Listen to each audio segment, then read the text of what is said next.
وطن دشمن عیال لوگ ایسے ہم رنگ زمیں جال بچھاتے ہیں جو دور سے دیکھنے والوں کو نظر نہیں آتا، اور سادہ دل لوگ کشاں کشاں اس کی طرف کھنچے چلے جاتے ہیں، یہاں تک کہ کوئی راہ فرار بھی باقی نہیں رہتی۔ وہ اپنے وطن، اپنی زمین اور اپنے ہی لوگوں کے خلاف کام کرنے پر مجبور ہو جاتے ہیں۔ لیکن کچھ دیدہ بینا رکھنے والے ایسے بھی ہوتے ہیں جو دشمنوں کے فریب میں نہیں آتے اور اپنا لہو دے کر بھی وطن سے محبت کے چراغ روشن کرتے ہیں۔ یہ ایک ایسے ہی جانباز کی داستان ہے اور ایک ایسے ہی فرض شناس افسر کا کارنامہ ہے۔ جو رکے تو کوہ گراں تھے ہم، جو چلے تو جان سے گزر گئے، رہے یار ہم نے قدم قدم تجھے یادگار بنا دیا۔ السلام علیکم لسنرز، آئیے منظر امام کی ایک نئی کہانی سنتے ہیں جس کا عنوان ہے روشن چراغ۔ تو آئیے شروع کرتے ہیں۔ دور دور تک پھیلا ہوا سمندر اور ہر طرف اتری ہوئی رات۔ رات کے وقت سمندر اور بھی بھیانک ہو جاتا ہے۔ اس کی لہریں جب ساحلوں کی چٹانوں سے ٹکراتی ہیں تو ایسی آوازیں آتی ہیں جیسے بہت سی روحیں نوحہ کر رہی ہوں۔ آنکھیں پھاڑ پھاڑ کے دیکھنے کے باوجود سوائے گہرے تبیز اندھیرے کے اور کچھ دکھائی نہیں دیتا، اور جب کوئی آدمی ایسی رات میں سمندر کے کنارے کسی جزیرے پر کھڑا ہو تو اس کے احساسات بہت عجیب ہو سکتے ہیں۔ وہ خوف سے بے حال بھی ہو سکتا ہے، لیکن شہزاد کے ساتھ ایسا نہیں تھا۔ اس نے ساحل پر اپنے دونوں پاؤں بڑی مضبوطی کے ساتھ جما لیے تھے۔ اس کے ہونٹوں کے درمیان دبی ہوئی سگریٹ کی لو اندھیرے میں کسی جگنو کی طرح چمک رہی تھی۔ سمندر کی طرف سے آنے والی تیز نمکین ہواؤں کے تھپیڑے اس کے چہرے پر پڑ رہے تھے، لیکن اس کے اطمینان میں کوئی فرق نہیں آیا تھا۔ وہ اس وقت بھی اسی بے خوفی سے کھڑا رہا جب پتھروں پر کسی کے قدموں کی آواز سنائی دی اور روشنی کی ایک لکیر لہراتی ہوئی اس کے برابر سے گزر گئی۔ اے کون ہے؟ کوڈ بتاؤ، کسی نے زور سے مخاطب کیا۔ زبان انگریزی تھی لیکن لہجہ انگریزوں والا نہیں تھا۔ میں 212 ہوں دوست، شہزاد نے پیچھے مڑ کر دیکھے بغیر جواب دیا۔ ٹارچ بجھا دی گئی اور آواز دینے والا اس کے پاس آ کر کھڑا ہو گیا۔ اندھیرے کے باوجود شہزاد کو احساس ہو گیا تھا کہ اس شخص نے کس قسم کا لباس پہن رکھا تھا جو عام طور پر کمانڈو استعمال کیا کرتے ہیں۔ آنے والے کے ایک ہاتھ میں رائفل بھی تھی۔ کیا بات ہے؟ آنے والے نے نرم لہجے میں پوچھا۔ یہاں کیوں کھڑے ہو؟ کیا نیند نہیں آ رہی؟ ہاں، کچھ ایسا ہی سمجھ لو، شہزاد نے جلتی ہوئی سگریٹ سمندر کی طرف اچھال دی۔ کبھی کبھی دل بہت گھبرانے لگتا ہے۔ کمال ہے، تم جیسا بہادر آدمی ایسی باتیں کر رہا ہے۔ لگتا ہے کہ پاکستان جانے کی خواہش ہو رہی ہے۔ ہاں، شہزاد نے اپنی گردن ہلا دی، لیکن اس لیے نہیں کہ مجھے اس ملک سے بہت محبت ہے، بلکہ اس لیے کہ مجھے اپنا ادھورا مشن مکمل کرنا ہے۔ وہاں میرے کچھ دشمن ابھی زندہ رہ گئے ہیں۔ تم واقعی جیدار آدمی ہو، کمانڈو نے ہنستے ہوئے شہزاد کے شانے پر تھپکی دی۔ خیر، اب تم اپنی بیرک میں جاؤ، رات بہت ہو گئی ہے۔ شہزاد نے اندھیرے میں شخص کی طرف دیکھا اور سمندر کے مخالف سمت کی طرف چل پڑا۔ اندھیرے کے باوجود پتھروں پر چلنے میں اسے کوئی دشواری نہیں ہو رہی تھی۔ یہ راستہ اس کا دیکھا بھالا تھا۔ راستے میں کئی نگراں اور بھی ملے۔ وہ ان سے اپنی شناخت کرواتا ہوا آگے بڑھتا رہا۔ کچھ دور درختوں کا ایک جھنڈ تھا اور اس جھنڈ کی دوسری طرف ایک میدان۔ اس میدان میں کئی بیرکیں بنی ہوئی تھیں۔ اس کا قیام انہی میں سے ایک بیرک میں تھا۔ یہ ایک گمنام جزیرہ تھا، زیادہ بڑا نہیں تھا، اس لیے اس پر توجہ نہیں دی گئی تھی، یا شاید اس جزیرے پر اتنے بے ترتیب درخت اگے ہوئے تھے کہ اوپر سے یہ درختوں سے ڈھکا ہوا دکھائی دیتا۔ اس کے چاروں طرف کھردری چٹانیں تھیں، لیکن یہ جزیرہ اپنے محل وقوع کے لحاظ سے بہت اہم تھا۔ یہ بحیرہ عرب میں واقع تھا اور اس کے ایک طرف متحدہ عرب امارات کی ریاستیں اور سعودی عرب تھا، تو دوسری طرف پاکستان اور ایران وغیرہ تھے۔ پھر بھی اس جزیرے پر کوئی دھیان نہیں دیا گیا تھا۔ شہزاد کو خود نہیں معلوم تھا کہ اسے اس جزیرے پر لایا جائے گا۔ شہزاد کی کہانی کراچی جیل سے شروع ہوئی تھی۔ وہ ایک پڑھا لکھا، تندرست اور لڑائی بھڑائی کا ماہر نوجوان تھا۔ اس نے جب پولیس کے ایک سپاہی کو ہلاک کیا تو دیکھنے والوں کا یہ کہنا تھا کہ سپاہی کے ہاتھ میں بندوق بھی تھی، جبکہ شہزاد غیر مسلح۔ اس کے باوجود شہزاد نے اسے بے بس کر کے رکھ دیا تھا۔ پھر شہزاد نے اس کی گردن توڑ دی اور اس ریسٹوران سے باہر نکل آیا، جہاں موجود سب حیرت اور دہشت سے اس کی طرف دیکھ رہے تھے۔ بات صرف اتنی تھی کہ وہ پولیس والا بھی شہزاد کی طرح چائے پینے اس ریسٹوران میں داخل ہوا تھا اور اس کے پیر سے شہزاد کو ٹھوکر لگ گئی تھی۔ کیا بات ہے، کیا دکھائی نہیں دیتا؟ شہزاد خرا کر بولا۔ اوئے ہوش کر! پولیس والا بھی اکھڑ گیا۔ ذرا سی ٹھوکر لگی ہے، کوئی تیری جان تو نہیں لے لی؟ شہزاد نے اس کے جبڑے پر ایک گھوسا رسید کر دیا۔ پولیس والا لڑکھڑاتا ہوا ایک میز پر جا گرا۔ آس پاس بیٹھے ہوئے لوگ بوکھلا کر کھڑے ہو گئے۔ پولیس والے نے پھرتی سے اپنی بندوق اٹھائی، لیکن شہزاد اس سے بھی زیادہ پھرتیلا ثابت ہوا تھا۔ اس نے ایک جھٹکے سے پولیس والے کے ہاتھ سے اس کی بندوق چھین کر اس کا دستہ پولیس والے کے سر پر رسید کر دیا۔ پولیس والا ہائے کہہ کر ایک طرف الٹ گیا۔ اس کے سر سے بھل بھل خون بہنے لگا تھا۔ شہزاد نے اسی پر اکتفا نہیں کیا، بلکہ اس نے زخمی پولیس والے کی گردن پر کراٹے کا ایک ہاتھ رسید کر دیا۔ تڑاق کی آواز کے ساتھ پولیس والے کی گردن چٹک گئی۔ یہ انتہائی بے رحمانہ قتل تھا۔ ہوٹل میں موجود لوگوں کو سانپ سونگھ گیا تھا۔ وہ سب کے سب ایک طرف سمٹ کر کھڑے ہو گئے۔ ریسٹوران کا مالک بہت خوفزدہ اور حیرت سے شہزاد کی طرف دیکھ رہا تھا۔ شہزاد پولیس والے کو ہلاک کر کے بڑے اطمینان سے ریسٹوران سے باہر آ گیا۔ ریسٹوران میں شور مچا ہوا تھا، لیکن شہزاد کو اس کی پرواہ ہی نہیں تھی۔ وہ بڑے اطمینان سے سڑک عبور کر کے دوسری طرف آ گیا۔ اسی وقت ایک گاڑی نہ جانے کہاں سے نمودار ہوئی اور اس کے برابر آ کر رک گئی۔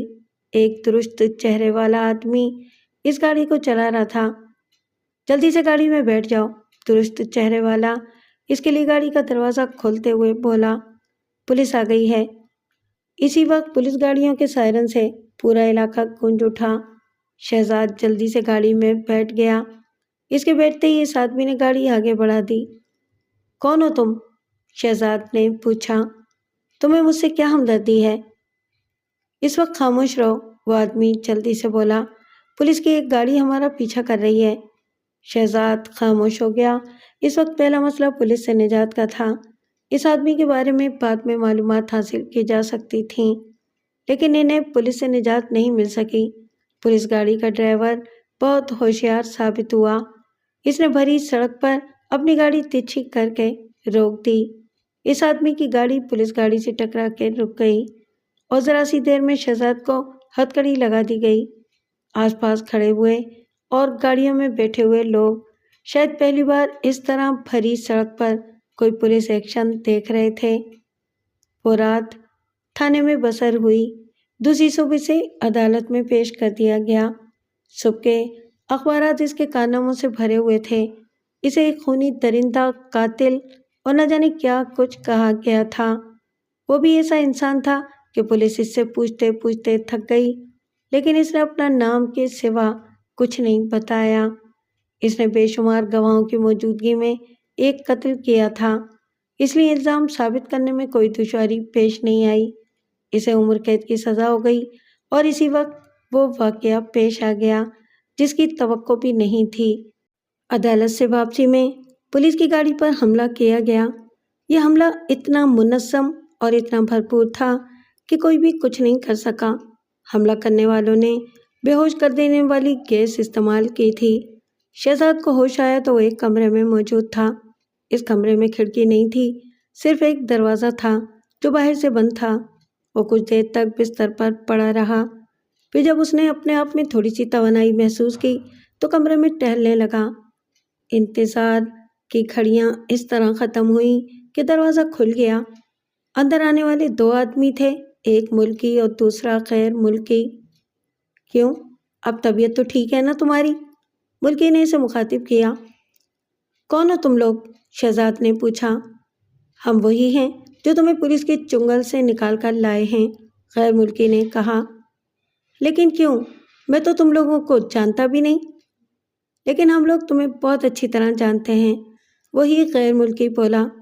تم آؤ ہمارے ساتھ۔ شہزاد بے پرواہی سے شانے اچکا کر ان کے ساتھ ہو لیا۔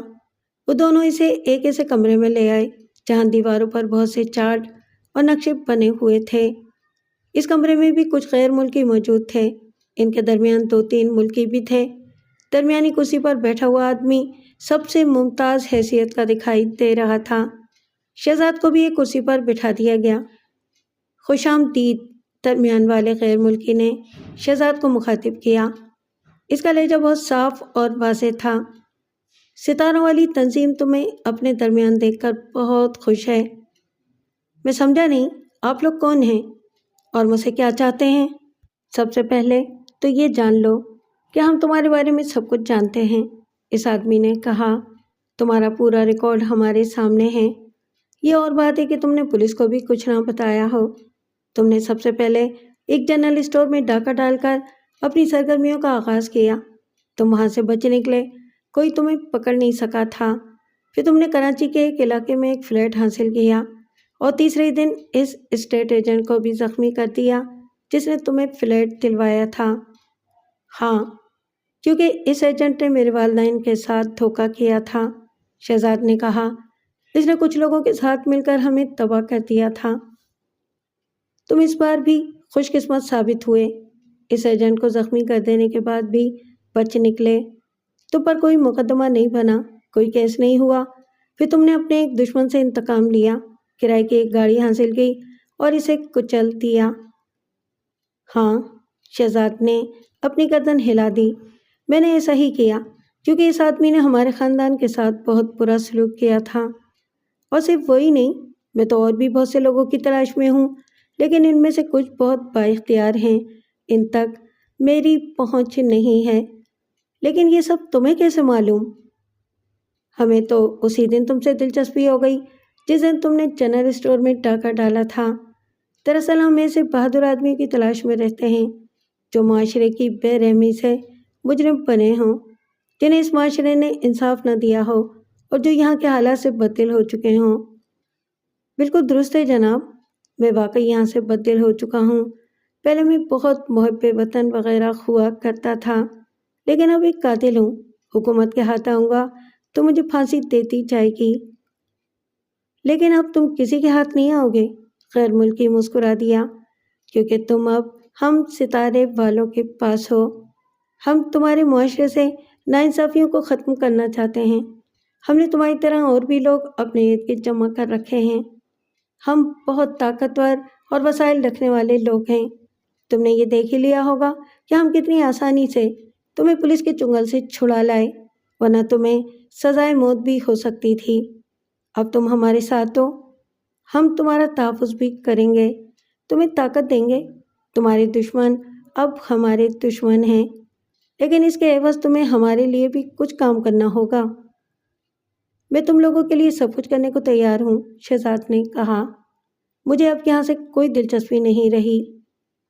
ٹھیک ہے، فی الحال تمہیں یہاں سے نکال کر ایک جزیرے پر پہنچا دیا جائے گا، کیونکہ یہاں کی پولیس پاگلوں کی طرح تمہاری تلاش میں ہوگی۔ اس طرح دوسرے دن شہزاد کو اس جزیرے پر پہنچا دیا گیا تھا۔ ان کے وسائل واقعی ایسے تھے کہ شہزاد کو بآسانی یہاں تک لے آئے تھے۔ عارفہ ایک خوبصورت عورت تھی، انتہائی طرح دلکش اور سلجھی ہوئی۔ پچھلے کچھ دنوں سے اس کا قیام دبئی میں تھا۔ اس کے والدین دبئی میں مقیم تھے، جبکہ اس کا شوہر پاکستان میں اعلیٰ عہدے پر فائز ایک بہت بڑا سرکاری آفیسر تھا۔ کچھ دنوں پہلے عارفہ کو والدین کا خط موصول ہوا تھا۔ عارفہ کے والد بیمار تھے اور اس کی ماں یہ چاہتی تھی کہ عارفہ کچھ دنوں کے لیے دبئی آ جائے۔ ٹھیک ہے، چلی جاؤ، عارفہ کے شوہر وسیم نے کہا۔ اس طرح تمہاری آؤٹنگ بھی ہو جائے گی اور واپسی میں شاپنگ بھی کر سکتی ہو۔ اور تم؟ ظاہر ہے، میں کس طرح جا سکتا ہوں؟